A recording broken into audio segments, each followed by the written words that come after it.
안녕하세요. 오늘도 사연살롱을 찾아주셔서 감사합니다. 집안 살림과 일을 병행하고 있는 30대 여성이에요. 흔히들 인생에 3번의 기회가 있다고 하잖아요.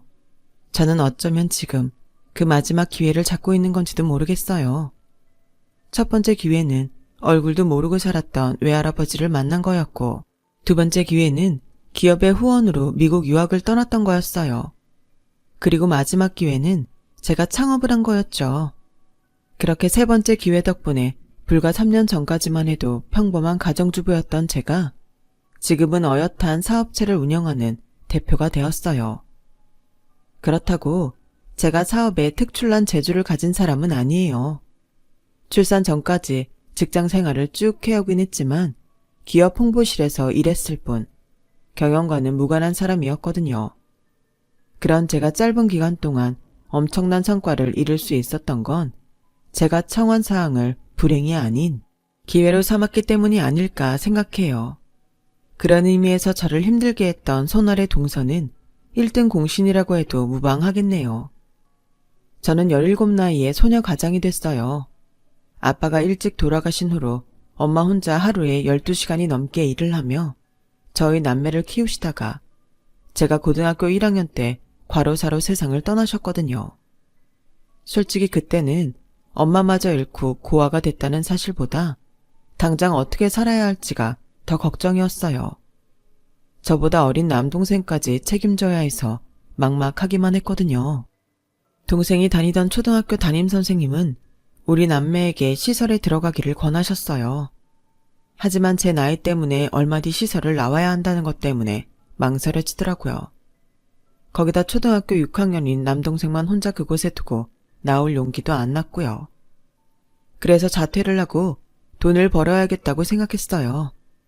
담임선생님을 찾아가 자퇴서를 냈더니 엄청 화를 내시는 거예요. 고작 17살짜리가 무슨 수로 돈을 벌겠다는 거니? 벌면 또 얼마나 번다고? 친가나 외가 도움받을 수는 없는 거니? 친할머니 친할아버지는 일찍 돌아가셨고 외가랑은 오래전부터 연락을 끊고 살아와서 엄마 장례식 때도 연락을 못 드렸어요. 선생님, 저 동생이랑 같이 살고 싶어요. 그러려면 제가 돈을 벌어야 해요. 그러니까 제발 자퇴 처리해주세요. 네? 제 사정을 들으신 담임선생님은 몇 가지 알아볼 게 있으시다며 조금만 기다려달라고 했어요. 그렇게 한 달가량이 지났고 저는 더 이상 기다릴 수만은 없어서 이번엔 확실히 자퇴를 해야겠다고 마음먹었는데 등교하자마자 담임선생님이 교실로 저를 찾아오셨더라고요. 윤주야, 찾았어. 너의 외할아버지 말이야. 오늘 학교로 오신다니까 일단 수업 받으면서 기다리고 있어. 제가 태어나기 전부터 저희 부모님은 외가와 연을 끊고 살았던 터라 저랑 동생은 외갓집 식구들 얼굴도 모르고 자랐어요. 그러니 갑작스런 외할아버지의 등장이 얼떨떨하기만 했죠. 수업을 듣는 내내 집중이 되지 않았어요. 하지만 오신다던 외할아버지는 점심시간이 지나고 종례시간이 되도록 오시지 않았어요. 괜한 기대를 했다는 생각에 허탈한 마음으로 교실을 나서는데 복도 끝에 연세가 지긋하신 노신사분이 서 계시지 뭐예요. 옆에 함께 서 있던 담임선생님은 제게 오라고 손짓을 하셨어요. 노신사분이 계신 곳까지 걸어가는 그 몇 미터 동안 가슴속에서 뜨거운 뭔가가 올라오기 시작했어요. 가까워질수록 또렷하게 보이는 노신사분의 얼굴에서 저희 엄마 얼굴이 보였거든요. 역시 피는 못 속이는구나 했죠. 노신사분은 자신의 눈앞에 서 있는 저를 보자 한동안 말을 잇지 못하셨어요. 그리고는 한참 만에 말씀을 하셨죠. 네가 경의 딸이니? 제가 그렇다고 말씀을 드렸더니 제 어깨를 토닥이시며 눈시울을 붉히시더라고요. 그 모습에 저도 울컥했어요. 그날 저랑 동생은 외할아버지 차를 타고 난생 처음 외가에 갔어요. 경기도 외곽에 위치한 할아버지 댁은 고풍스런 한옥집이었어요. 그곳에는 할아버지 외에 외삼촌 내외와 두 자녀가 함께 살고 있었죠. 외삼촌은 저희 남매를 보자 엄마를 많이 닮았다며 흐뭇해하셨어요. 외숙모 역시 저희를 반겨주셨는데 뭐랄까 입은 웃고 있지만 눈은 쏘아보는 느낌이라서 괜히 불편하더라고요. 외할아버지께선 당장 외거로 들어와 살라고 하셨어요. 그러자 외숙모 얼굴이 일순간 확 일그러지더군요. 물론 다른 사람들한테 들키지 않도록 아주 잠시였지만 하필 제가 그 모습을 보게 된 거였죠. 저희는 그냥 지금 사는 집에서 살고 싶어요. 여기로 오려면 전학도 해야 되는데 그러기 싫거든요. 그랬더니 외숙모가 화색을 띠며 그러더라고요. 그래, 그건 좀 그렇지? 대학 입시 문제도 그렇고 고등학생이 전학을 하면 학업 분위기가 달라서 많이 힘들 거야. 아버님, 다른 건 몰라도 애 교육 측면에서 봤을 땐 지금 사는 곳에서 학교를 다니는 게 나을 것 같아요. 살림이야 팥줄 도우미를 불러도 되고 정 안 되면 제가 가끔 들여다봐도 되잖아요. 그럼 그 집에 애들 둘만 두자는 거냐? 혹여 집에 뭔 일이라도 생기면 애들 둘이 어떻게 감당해? 학교도 학교지만 애들만 둘 수는 없다. 외할아버지는 끝까지 저희를 데려오시겠다고 고집을 부리셨고 외숙모는 입술을 깨물며 슬쩍슬쩍 저희를 흘겨보셨어요. 보다 못한 외삼촌이 나서서 일단 집을 저희가 사는 집 근처에 보안 잘 되는 아파트로 옮기고 외삼촌과 외숙모가 수시로 가보겠다며 절충안을 냈어요. 그러자 외숙모도 그렇게 하자고 맞장구를 치셨죠. 한참 실랑이 끝에 외삼촌 의견대로 저희는 아파트로 옮기게 되었어요. 대신 외할아버지도 저희와 함께 살게 되었죠. 청소와 식사는 팥줄 도우미를 불러 해결했고 일주일에 한 번씩 외삼촌이나 외숙모가 집에 찾아와 저랑 동생의 학업 관련 문제나 옷, 신발과 같은 필요용품을 사주셨어요. 엄마랑 셋이서 살 때는 형편이 안 좋아서 학원은커녕 급식비도 밀리기 일쑤였는데 외할아버지랑 살고부터는 동생도 저도 학원에 개인 과외까지 받게 되었어요. 그러니 당연히 성적도 오르게 되었고 덕분에 저는 서울에서 인지도 있는 대학에 들어갈 수 있었죠. 제 동생은 외고에 합격을 했고요. 저희 남매는 외할아버지를 기쁘게 해드리려고 열심히 공부를 했던 건데 이게 집안에 불화를 일으키게 됐지 뭐예요. 그동안 외할아버지의 지원하에 온갖 과외며 학원까지 다녔던 외삼촌의 아들, 딸은 성적이 안 돼서 원서만 내면 다 들어가는 지방의 정원 미달 대학이나 돈으로 싸발라 외국 유학을 보냈는데 부모도 없이 자란 우리 남매는 이름 있는 대학과 외고에 진학하자 외할아버지께서 한 소리를 하신 게 화근이었죠. 그때부터 외숙모는 외할아버지가 없을 때 저희를 구박하기 시작했어요. 배은망덕한 것들 같으니라고? 그래, 지금껏 내가 니들한테 그렇게 정성을 쏟았는데 이렇게 사람 뒤통수를 쳐? 윤주, 너 솔직히 말해봐. 너 할아버지한테 뭐라고 그랬어? 우리 성우랑 선주 욕했지? 똑바로 말해 이 기집애야. 아무리 근본 없는 제 아빠 피를 타고났다지만 어쩜 하는 짓이 이렇게 구질구질하고 천박하니? 니들이 이러면 네 할아버지 재산 다 뜯어갈 수 있을 것 같아? 어림도 없어. 지금껏 내가 얼마나 고생해가며 네 할아버지 비위를 맞췄는데 어디서 굴러온 돌이 박힌 돌을 빼내려고? 저랑 동생은 한 번도 생각하지도 않았던 외할아버지 재산까지 들먹이며 외숙모는 씩씩댔어요. 저는 그런 적 없다고 몇 번이나 말씀드렸지만 들은 척도 안 하시더라고요.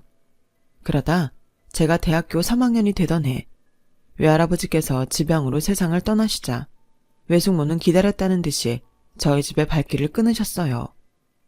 외할아버지 장례식이 있고 몇 달 뒤 외삼촌이 집에 오셔서 저희가 사는 아파트를 저희 남매 앞으로 해주셨어요. 세금은 외삼촌이 정리하시겠다면서요. 그리고 저와 제 동생 학비를 하라며 5천만 원을 주고 가셨죠. 그게 끝이었어요. 외가와의 인연은요. 이후 제 동생은 명문대에 진학을 했고 1학년을 마치고는 군입대를 했어요. 저는 대기업에서 주는 장학금을 받고 영국 유학을 떠나게 되었고요. 2년간의 유학 생활을 마치고 돌아온 뒤에는 대기업에 취직해서 가장 노릇을 하게 되었죠. 제가 돈을 벌기 시작한 데다 동생도 군 제대 이후 과외도 하며 용돈벌이를 했기 때문에 생활이 힘들지는 않았어요. 부모 없이 남매 둘이 산다는 것 외에는 남부러울 것 없는 생활이었죠. 입사 1년차가 됐을 무렵 대학 동기의 주선으로 소개팅을 하게 되었고 그곳에서 지금의 남편을 만나게 되었어요. 남편은 제 남동생을 자기 친동생처럼 아껴주어서 우리 남매는 제 남편한테 많이 기댈 수 있었어요. 2년 넘게 연애를 한 저는 결혼을 생각하게 되었어요. 결혼 후 제 동생을 데리고 살겠다는 남편 말이 결정적으로 제 마음을 흔들었거든요. 적금 털고 가진 은행 대출 받으면 20평대 전셋집은 마련할 수 있을 것 같아. 그 정도면 우리 세 식구 살 수 있지 않겠어? 애 낳으면 그때 가서 집을 넓히든 하면 되고. 정말 그래도 돼? 자기 부모님께서 반대하시지 않을까? 걱정 마. 우리 엄마도 신혼 때부터 시골에서 올라온 시동생이며 시누이까지 다 데리고 사셨어. 아빠도 엄마한테 그렇게 했는데 설마 반대하시겠어? 남편은 핑크빛 미래만 바라보는 것 같아서 걱정이 됐지만 그래도 일단 믿어보기로 했어요. 남편한테 프로포즈를 받은 그 주 주말, 저는 시댁에 인사를 드리러 갔어요. 예상대로 시부모님께서는 저희 부모님이 안 계시다는 말에 약간 떨떠름한 표정을 지으시더라고요. 그래도 거기까지는 어떻게 이해해 주시는 것 같았는데 신혼집 얘기가 나오면서 상황이 안 좋게 흘러갔어요. 특히 아버님 목소리가 많이 커졌죠. 뭐? 처남을 데리고 살겠다고? 아이고, 이건 또 뭔 소리야. 부모님 안 계시다는 말에 불안불안하더라니. 그건 안 된다. 네가 뭐가 모자라서 처가 식구까지 떠안고 살아? 네 처랑 처동생 편히 살라고 네 돈 들여 집까지 장만하냐? 에라이 모자란 놈아. 얘, 너도 그렇다. 사람이 염치가 있어야 되는 거 아니냐? 내 아들을 장인장모도 없는 집에 들이면서 네 동생까지 떠맡으라고 하는 게 말이 되느냔 말이다. 신혼집 구하는데 네가 돈을 보탰냐? 대출을 대신 받았냐? 꼴랑 혼수 몇 가지 들고 오면서 내 아들 등골 빼먹고 살 생각인가 본데 난 그 꼴 못 본다. 아버지, 윤주한테 뭐라고 하지 마세요. 그리고 아버지도 신혼 때 삼촌이랑 고모 데리고 살았잖아요. 엄마도 아무 말 안 하시는데 왜 아버지가 큰 소리를 치세요? 남편은 믿는 도끼에 발등 찍힌 사람처럼 열을 내며 말했어요. 그건 그놈아. 예전엔 다들 그렇게 살았어. 지금은 세상이 달라졌잖냐. 내로남불이라고 뭐든 자기 편한 대로 생각하는 게 사람 심리라고. 저희 아버님도 마찬가지였어요. 이러다 괜히 부자지간에 싸움만 붙이는 꼴이 될 것 같아서 제가 말씀을 드렸어요. 저 아버님, 신혼집 말인데요. 실은 저희가 지금 사는 아파트가 저랑 동생이 공동명의로 된 집이에요. 그래서 신혼집은 따로 구할 거 없이 저희 집에서 살았으면 해요. 30평대 아파트라서 세 사람 사는데도 북적이지 않을 것 같거든요. 지금까지 그 집이 저와 남동생 앞으로 된 자가인지 몰랐던 남편과 시부모님은 벙찐 표정으로 입만 떡 벌리고 있었어요. 방금 전까지 당신 아들 등골 빼먹지 말라고 길길이 뛰던 아버님은 내가 언제 그랬냐는 듯 온화한 표정으로 식기 전에 밥부터 먹자고 하시더군요. 남편은 끝까지 집은 자기가 해오겠다고 했지만 제가 저희 집에서 신혼살림 차릴 거 아니면 결혼은 안 하겠다고 하자 남편도 더는 고집을 부리지 않았어요. 결혼 전에는 친정 부모님이 안 계신다는 이유로 타박을 하셨던 아버님도 막상 결혼을 하고 나니 오히려 제게 친정이 없어서 좋은 점이 더 많다고 하시더군요. 명절 때도 친정에 간다고 일찍 나서는 일도 없고 용돈도 듬뿍 받게 됐다면서요. 그래서인지 제게 살갑게 대해주셨어요. 손아래 동서가 들어오기 전까지는요. 동서는 저랑 같은 직장에 다니는 직장 후배였어요. 게다가 제 외사촌이기도 했죠. 어릴 때부터 외국 유학 생활을 하고 있었기 때문에 사진으로만 몇 번 봤던 터라 처음엔 알아보지 못했어요. 상견례 때 외삼촌과 외숙모를 보고서야 동서와 제가 사촌지간이란 걸 알았으니까요. 진작 알았다면 동서한테 시동생을 소개해주지 않았을 거예요. 동서는 회사에서 저랑 그리 친한 사이가 아니었는데 언젠가 회식 장소에서 우연히 제 시동생을 보고는 한눈에 꽂혀버렸어요. 그날 이후 제게 시동생 좀 소개시켜달라고 어찌나 귀찮게 굴던지 할 수 없이 소개팅을 주선했는데 둘이 인연이었던지 연애한 지 3개월 만에 결혼을 하게 되었어요. 여보, 도련님 말이야. 전에 사귀던 여자친구랑 헤어진 지 얼마 안 됐다고 하지 않았어? 근데 선주씨랑 만난 지 3개월 만에 결혼한다는 게 좀 이상하지 않아? 처음엔 소개팅도 안 하겠다고 튕기다니 말이야. 그렇게 좋았나? 실은 성우가 비밀로 하라고 했는데 그 결혼 좋아서 하는 거 아니야. 책임감 때문에 하는 거지. 선주씨가 애를 가졌거든. 양가 부모님들한테는 비밀로 하기로 했으니까 당신도 모른 척해. 그 말을 들으니 그제야 시동생 결혼에 대한 의문이 풀리더라고요. 근데 우리 집 남자들은 처복이 있나? 재수씨 집에서 신혼집을 해주겠다고 했다나 봐. 강남에 50평대 아파트면 엄청 비쌀 텐데 말이야. 근데 재수씨도 참 웃기는 사람인 것 같아. 철이 없다고 해야 하나? 글쎄, 상호한테 자기 부모가 벌인 범죄까지 다 털어놨다더라고. 얘기인즉슨 동선의 할아버지는 사업을 하던 분인데 돌아가실 때 유산을 꽤 많이 남기셨던 모양이에요. 그걸 독차지하려고 사부인이 시아버지 유언장까지 고쳐선 유산을 독차지했다고 하더라고요.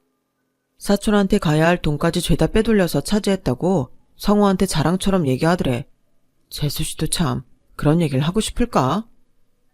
그때는 그냥 지나가는 말로 흘려들었는데 이게 나와 관련된 이야기일 줄은 상견례장에 가기 전까지 꿈에도 몰랐어요. 남편과 함께 상견례장에 들어갔는데 그 자리에 외삼촌 내외가 나란히 앉아서 얼마나 놀랐던지 저를 본 두 내외는 귀신을 본 것처럼 얼굴이 하얗게 질려버렸죠.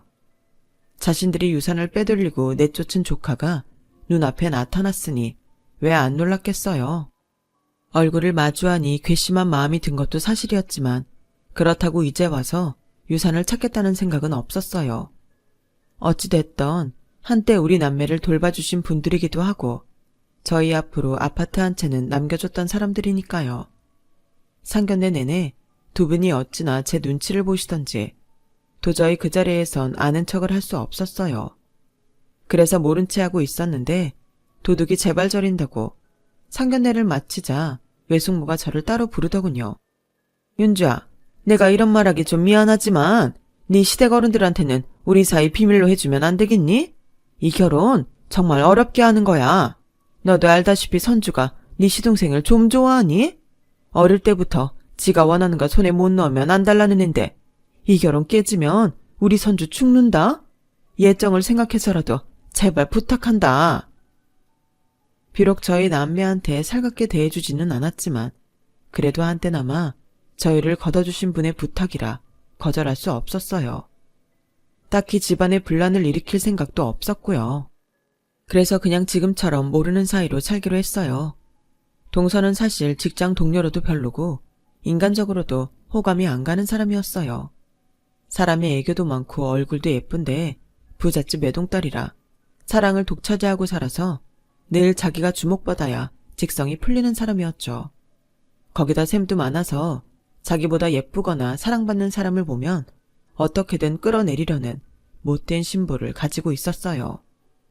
저야 동서보다 외모도 떨어지고 인기가 많은 사람이 아니라서 직장 내에서 동서한테 타깃이 될 일은 없었는데 어쩌다 보니 다른 이유로 제가 타깃이 돼버리고 말았지 뭐예요. 제가 동서의 엄청난 비밀을 알게 되었거든요. 동서가 신혼여행을 마치고 회사에 복귀한 날이었어요. 아직 5월이었는데도 날이 엄청 더워서 과장님이 커피를 쏘셨는데 글쎄 임신한 동서가 샷까지 추가한 아이스 아메리카노를 먹지 뭐예요. 아, 난 카페인 중독인가 봐요. 커피 없이는 못 살겠어요. 집에선 커피를 못 마시니까 더 미치겠는 거 있죠. 제가 자기가 임신한 사실을 모르는 줄 아는 동서는 제 앞에서 보란듯이 커피를 마셔댔어요. 동서, 임신한 사람이 커피를 그렇게 마셔도 돼? 실은 나 얘기 들었어. 동서 임신했다는 거 알고 있다고. 제 말에 동서는 얼굴이 하얗게 질려서는 손에 든 컵을 놓쳤어요. 그리고는 되도 않는 연기를 하더군요. 아, 맞다. 나 임신 중이지. 내가 이렇게 깜빡깜빡 한다니까요. 동서의 어설픈 연기에 아, 이게 시동생 붙잡으려고 가짜로 임신한 척했구나 하는 걸 단번에 알겠더라고요. 그런데도 제 앞에서까지 연기를 하는 걸 보니 숨기고 싶어 하는 것 같아서 일단은 모른 척 해줬어요. 그런데 동서가 이날의 은혜를 원수로 갚을 줄은 몰랐네요. 얼마 뒤 동서는 병가를 내고 결근을 했는데 남편한테 들어보니 유산을 했다는 거예요. 재수씨가 유산을 했다더라고. 요즘 회사 업무가 많았다며? 당신은 괜찮아? 아주 여우 같은 게 회사 핑계까지 댔던 모양이었어요. 애초에 가지지도 않은 애를 유산으로 무마하려 하니 모든 핑계거리로 삼아야 했겠죠. 동서 행동에 기가 막혔지만 이를 키우기 싫어서 입을 다물었어요. 그런데 며칠 뒤 회사에 출근한 동서가 저를 떠보더라고요. 제가 어디까지 아는지 궁금했던 모양이었죠. 그래서 일부러 모른 척 해주려는데 이게 제 동생을 들먹거리며 저를 긁더라고요. 형님 동생은 언제까지 누나한테 얹혀 살 거래요? 남동생 때문에 신혼도 제대로 못 즐기셨죠? 그래서 아직까지 애를 못 맡으신 건 아니에요? 형님이 빨리 애를 낳으셔야 아버님이 저한테 기대를 덜 하실 텐데. 그 꼴이 하도 가짜나서 저는 참았던 말을 해버렸어요. 동서, 가짜 임신으로 남자 발목 잡아 결혼한 사람이 나한테 그런 말 할 처지는 아니지. 난 동서가 어떻게 결혼을 했건 상관없는데 말이야. 한 번만 더 내 동생 들먹이면 나 가만 안 있어. 그러니까 입 조심해. 이 정도 했으면 자기도 알아서 그만둘 줄 알고 했던 말인데 오히려 그게 동서 승부욕에 불을 지폈던 모양이에요. 얼마 뒤 동서가 자기 엄마를 닮아 얼마나 영악한 사람인지를 간과했다는 걸 알게 됐거든요. 동서의 가짜 유산 소동이 잠잠해질 무렵 아버님이 저를 집으로 부르셨어요. 주말도 아닌 평일에 저만 따로 부르셨길래 집에 뭔 일이 있나 했더니 이러시는 거예요. 큰애야, 내가 곰곰이 생각해봤는데 니들 사는 집 말이다. 그거 우리 성훈이 앞으로 해주면 안 되겠니? 아무리 생각해도 걱정이 돼서 말이야. 혹시 모르잖냐? 혹여라도 네가 먼저 죽고 나면 사돈 총각이 딴 마음 먹고 그 집을 혼자 갖겠다고 할지. 성훈이 앞으로 해두면 성훈이가 먼저 죽어도 너한테 가는 거니까 안전하지 않니? 설마 네가 네 동생을 나 몰라라 하진 않을 테니까. 큰애야, 그렇게 해줄 거지? 뜬금없는 집 명의 변경 타령에 머리털이 쭈뼛 섰어요. 아버님, 그건 안 돼요. 제 동생이 저 없다고 집 매형 유산을 가로채래도 아니고 그런 이유로 그이한테 명의 돌리는 것도 싫어요. 그런데요, 아버님, 지금까지 아무 말씀 없이다가 갑자기 이러시는 이유가 뭐예요? 혹시 저한테 서운한 거 있으셨나요? 그러자 아버님은 난처한 표정을 지으시더니 그런 일 없다고 하시곤 방으로 들어가 버리셨어요. 아무래도 그 모습이 찜찜해서 심란한 표정으로 있는데 주방에서 어머님이 제게 이리 오라고 손짓을 하시더라고요. 큰애야, 네 시아버지한테 바람 넣은 사람 작은 애다. 지난 화요일에 작은 애가 집에 왔다 가고부터 저 양반이 명의 이전 얘기를 꺼내더라고.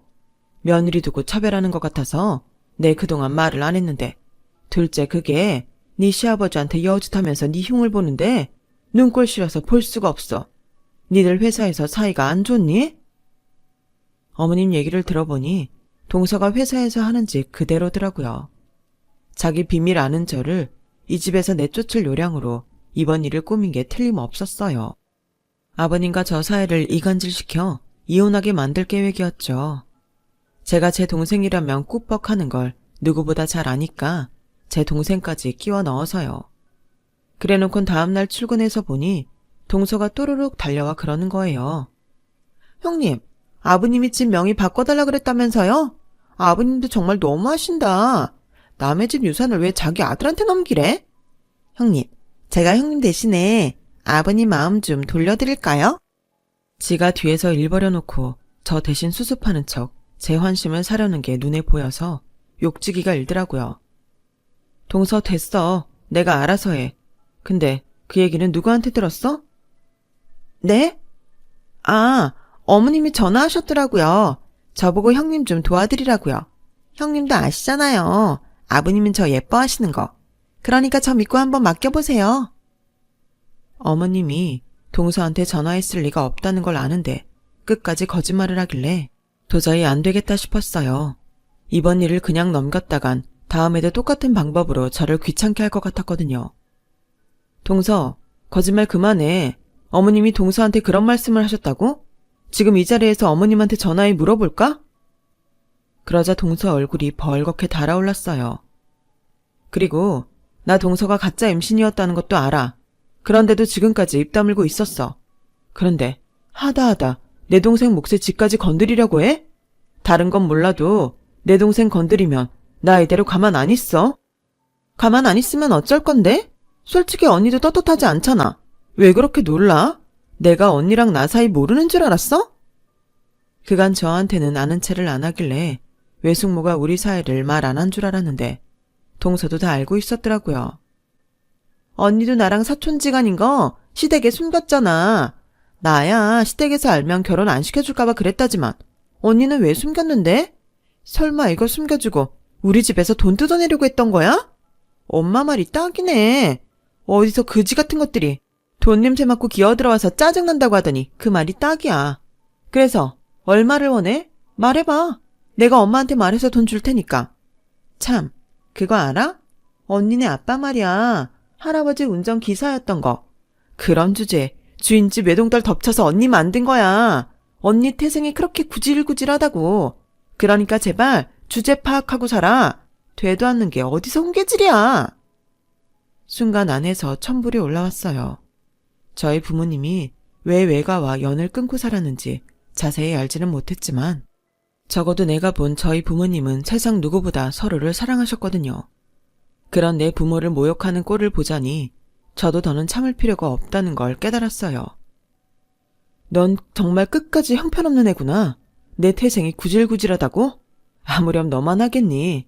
우리 아빠가 운전기사였는지는 모르겠지만 그래도 니네 부모처럼 남의 것 탐내고 범죄까지 저지르는 인간 쓰레기는 아니야. 아, 너도 가지지도 않은 애 앞세워 한 사람 인생 발목 잡았으니 똑같은 부류인가? 하긴 그 피가 어디 가겠니?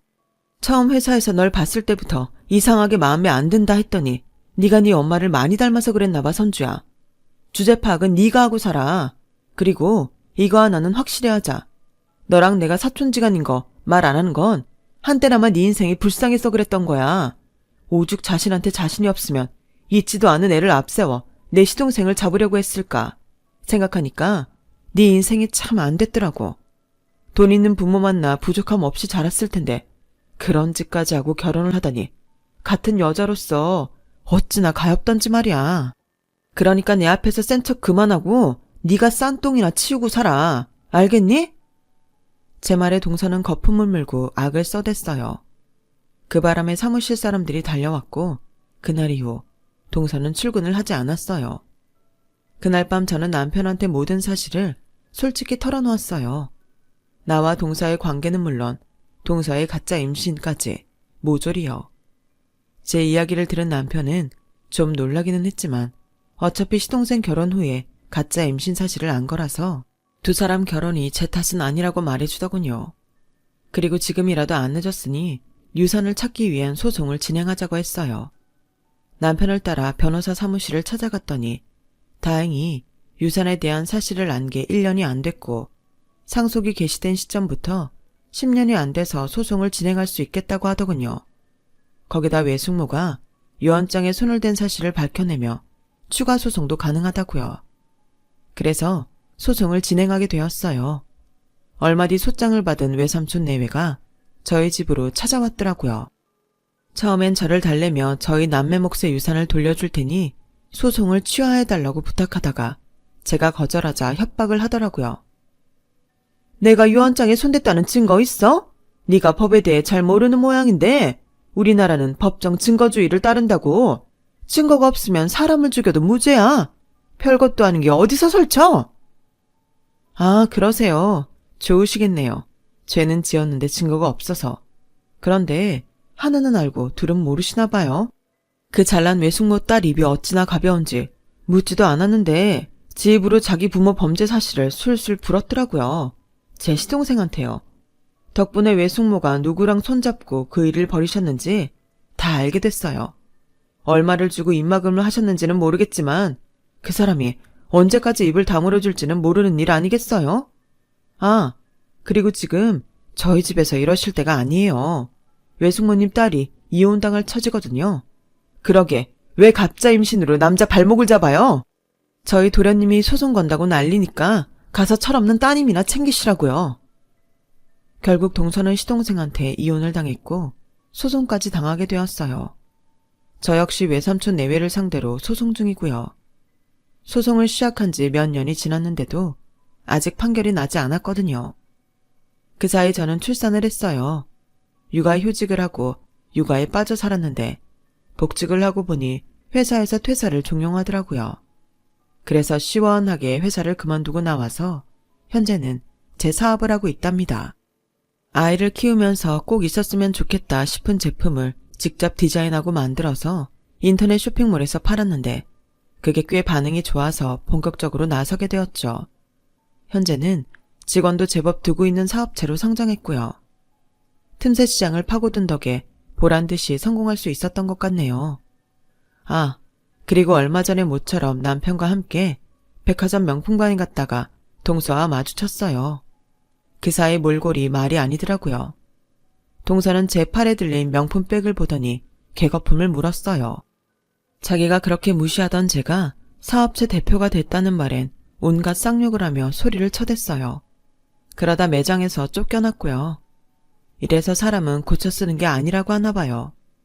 그런 동서를 보니 비록 세상 풍파는 겪었지만 지금까지 살아온 것처럼 열심히 살아야겠다는 생각을 했어요.